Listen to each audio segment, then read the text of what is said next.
and welcome to Exploring Personal Pedagogy. My name's Glenn Denny, I'm also known as the Male Practitioner, and I'm delighted to be joined today by the one-woman powerhouse of Jigsaw, the I'm gonna call it out, the ever so slightly potty mouth, but we love her for it, Vanessa Dooley. Vanessa, welcome. Thank you for joining us. Oh my God, I can't believe I'm doing this. I feel on edge already. How quick was it before I went, yeah, let's do it? It was probably less than 5 minutes. It was quite scary, but I'm so glad you're here. Thank you so much for this. So the whole journey that we're doing with these kind of series of interviews is talking about where our personal pedagogy is and where it's come from. So kind of looking back in our own sort of journey. So where did your journey into early years begin? Oh God, now that's basically, if you work it out when you get your fingers, that's when you work out how old I am. And that's the bit of the half a century old. Half a century old. I feel a bit like, ugh. I started, now you won't remember this, but I started in the days when Princess Diana came on board, and Princess Diana was a nanny. And I remember thinking, not that I wanted to marry Prince Charles, by the way, just, I didn't want to go that far. But I was like, I really want to be a nanny. And I could see what she was doing. And I was like, I really want to do that. So in 85 to 87, I trained and got my NNEB. Didn't think I'd get to go to college because I was in the old school CSEs. So no O-levels, me. And yeah, so that's what I did. So started it and then went on to be a nanny after I did that. Mm-hmm. Did that for a few years and realised it's blooming lonely out there. Mm-hmm. And then just worked my way up, really. I was a research nurse, so I was one of the first research nurses that tested newborn babies for hearing impairment in hospital. So we did the pilot. And then, so then we just, I decided that I wanted to go and work in a nursery. And that is when I went and, I can't even think how long ago. So my daughter was now 24, so probably 24, 25, 26, 27 years ago, I started in a nursery.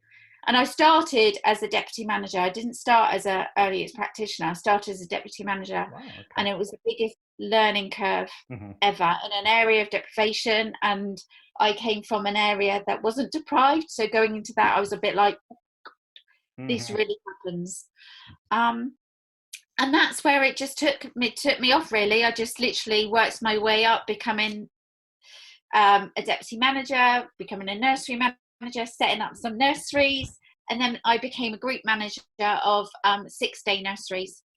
So, that's a pheasant in the garden. Can you hear it? Did you hear that? That wasn't me. That was a pheasant. No, that's good. Sorry. And then became a group manager, and then I think the way with me is in 2010, I'm not going to tell my life story because you'll be here forever, ever. But in 2010, I became very poorly. Very poorly that, sometimes when something hits your life and you think, I shouldn't really be here. That's how poorly I was. And it made me reflect on what I was doing, because as a group manager of 6-day nurseries, all outstanding, that's hard work. Mm-hmm. And I just thought, I can't do this anymore. So I took a month off and reevaluated my life and my purpose, because I just felt that I just couldn't do it. I just couldn't do it. It was too hard.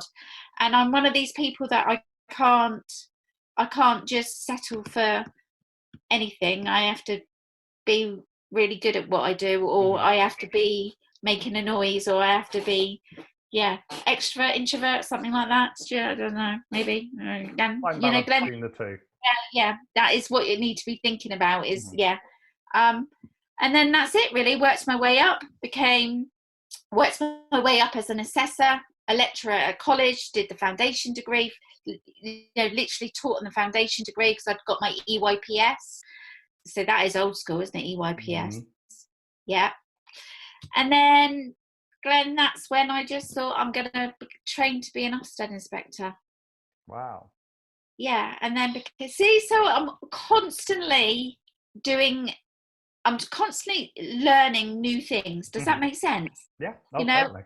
I'm not going off tangent. I'm literally sticking with the same thing of where I am, what really hits me, you know, all about impact. That's what it's all about. And actually, so while I was inspecting as well as lecturing, I set up Jigsaw, and that's when 3 years Jigsaw was born. Wow. Now it's gone. Jigsaw's gone. It's doing really well. And now you're sitting in my little shack thinking, okay, I will be out there again. I know I'll be out there. Just probably like you will be back somewhere. Yeah. Definitely. That's quite a journey. That's really quite a journey. So yeah, but Glenn, I'm old. It's going to be a journey, isn't it? You're not that old, shush. Yeah. That is where it's going to be. Can't be, yeah. But you packed a lot into it. So that's kind of, I suppose, for your own pedagogy as well, that's kind of made it quite diverse. So what kind of influences have kind of gone into that, really? I think with me, it's all about the children. And I firmly believe that we should be listening to children's voices. That's my crux, really. I think that, you know, we spend quite a bit of time, and I'm a fine one to say this because I have 2 grown-up children and I'm not sure I was the best parent, but reflecting and thinking about where I've gone and seeing other settings and seeing how children are, I do think that, you know, we should be giving children the value that they need and being listened to and helping them be those adults that we want them to be. Because, you know, with mental well-being and, you know, our health and our own well-being, I don't think that I know for a fact that years ago, my mum never taught me to self-regulate and breathe and put those strategies in place. My mum didn't listen to me. I was watching Play School and all of that malarkey. So actually, I do think that the way you're brought up and what you've learned along the way has given you your own pedagogy and how you firmly believe. And that's what it is. It's all about impact, but getting the children involved in making that impact. Definitely. Have you had any kind of external influences, any people that have influenced you in your kind of journey along? Oh God, there were so many people that have influenced me. I mean, I have a tribe of, you know, my EPOP tribe, they influence me all the time. You know, we've gone on this journey together, the 3 years, and they've all of them have influenced me.